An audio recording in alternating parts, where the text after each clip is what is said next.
Hello neighbors! Today we're going to be making mochi donuts! Mochi donuts! Mochi donuts! Let's go!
I am so happy how it turned out.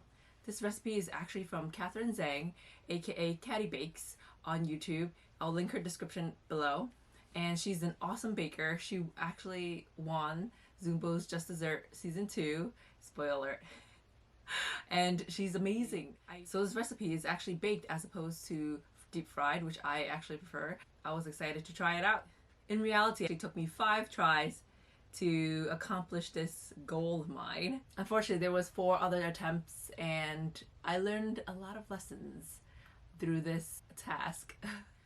So lesson 1, you really have to use some elbow grease because that is a lot of molding and mixing. So lesson 2, you have to work really fast or else it's gonna end up overburnt or overheated. And lesson 3, it's actually recommended to put icing sugar into the white chocolate so the glaze will be thicker. Lesson 4, be patient and have fun with it. If you like this video, give it a like and subscribe for more content. Hit the notification bell so you'll know when my next video is out. Thank you guys so much for watching and I'll see you guys next time. Bye!